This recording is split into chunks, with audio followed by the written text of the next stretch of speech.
Hey Pirates, my name is Shayla and I have some reminders for you about how to participate in class online. First, be dedicated.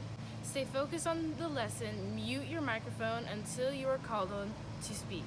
Listen to your teacher or a classmate when they are talking. Speak clearly and use appropriate language, and make sure you use that chat box appropriately. Next, be honorable. Be on time for class meetings, charge your device or have it plugged in. Find a quiet place to work without distractions.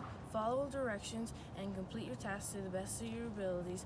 Actively participate in lessons and discussions. Ask questions if you need help. Last, be safe.